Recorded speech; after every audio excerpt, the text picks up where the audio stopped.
Salams and welcome. Thank you for joining part number 38 when we're looking at the first 13 years of the life of the Prophet Muhammad sallallahu alaihi wasallam in his life and the first 13 years in Mecca.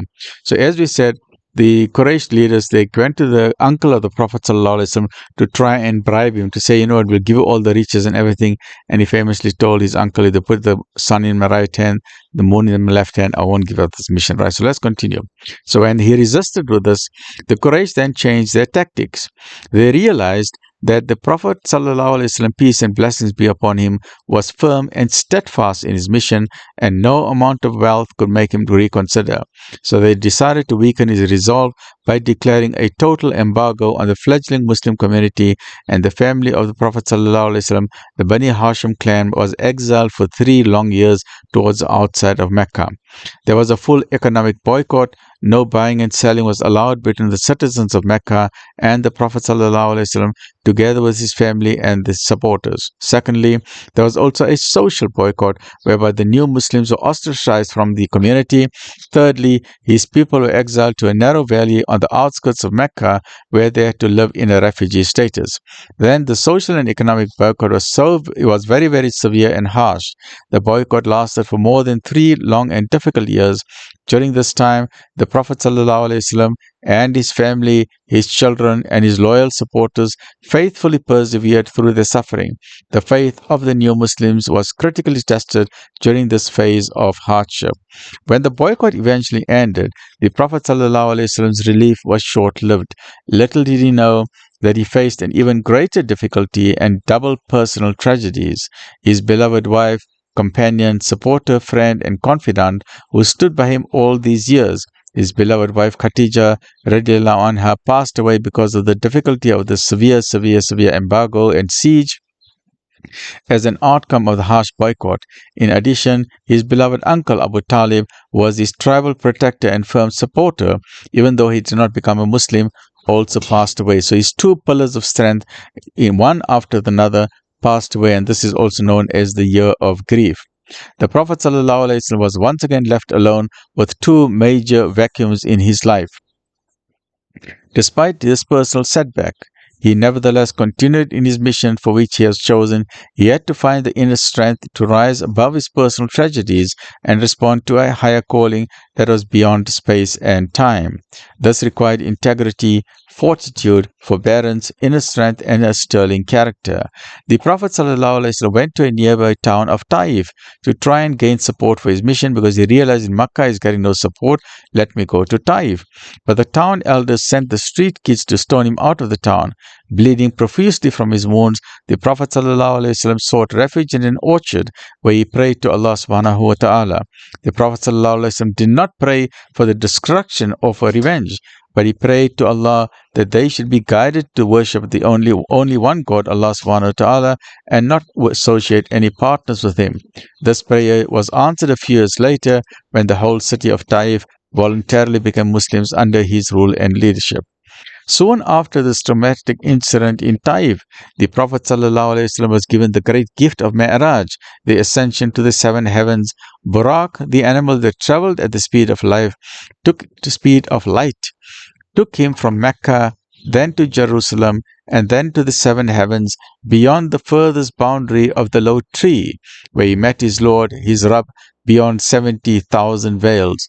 Being at the lowest point in his life, during which he had suffered numerous setbacks, the Prophet ﷺ was refreshed and reinvigorated by this unique event, the like of which the world has never known before, nor will ever experience again. From the lowest ebb in his life, the Prophet ﷺ was raised to the highest level, to the presence of his Creator Supreme. Alhamdulillah. As the persecution increased, the Prophet ﷺ made plans for the safety of his people. He sent some people to emigrate out of Mecca to Abyssinia. This event marked the beginning of Islam in the continent of Africa. In addition, he formed various pledges with some of the tribesmen to the north of Mecca in a town called Thrib, which we know it as Medina, the illuminated city of the Prophet ﷺ. After having formed the pledge of Aqaba with tribes in Medina, the Aus and Khazraj, which ensured the safety of the people, the Prophet ﷺ then sent all the followers, with a few exceptions, to migrate to Medina, their new home, to live in peace and safety away from the persecution and harassment that are so prevalent in Mecca. However, the Muslims that migrated from Mecca were forced by the Quraysh tribal leaders to leave behind their property, their businesses, their belongings, and so on. Hence, this early group of emigrants, mainly tribesmen, entered Medina mainly as refugees, and they are known as the Muhajirin. The Prophet ﷺ finally left Mecca, the land of his birthplace, when he became aware of an assassination plot against him. This was the same city where he once enjoyed so much honor, respect, and dignity among his own people. Now he was forced to leave the land of his birth so that he could practice religion in peace in another city known as the city of Medina.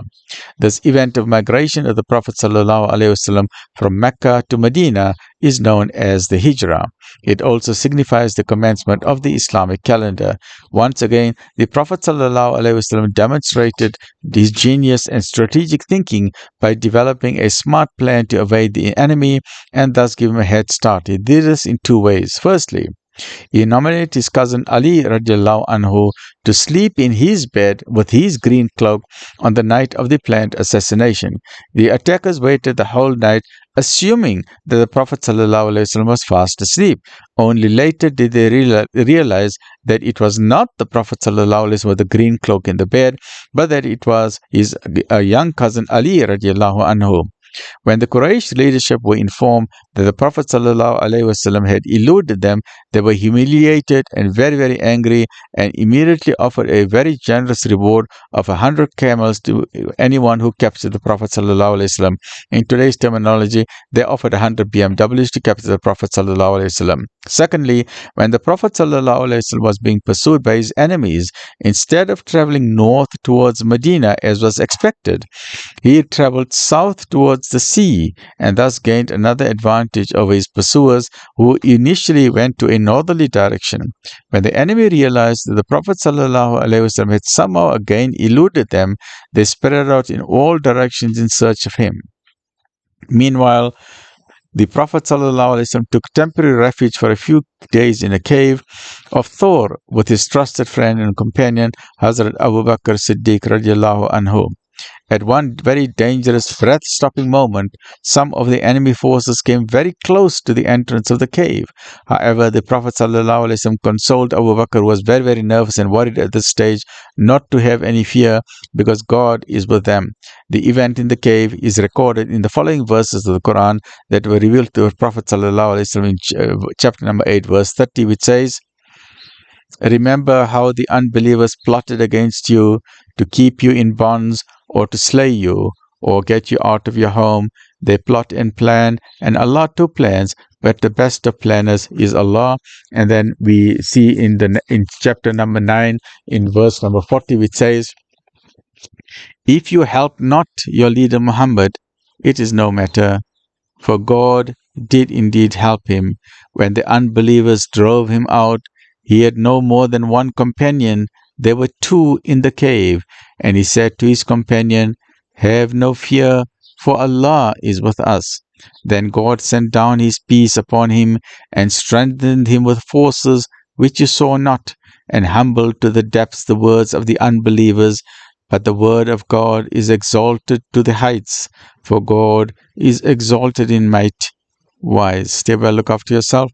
Alhamdulillahi Rabbil Alameen.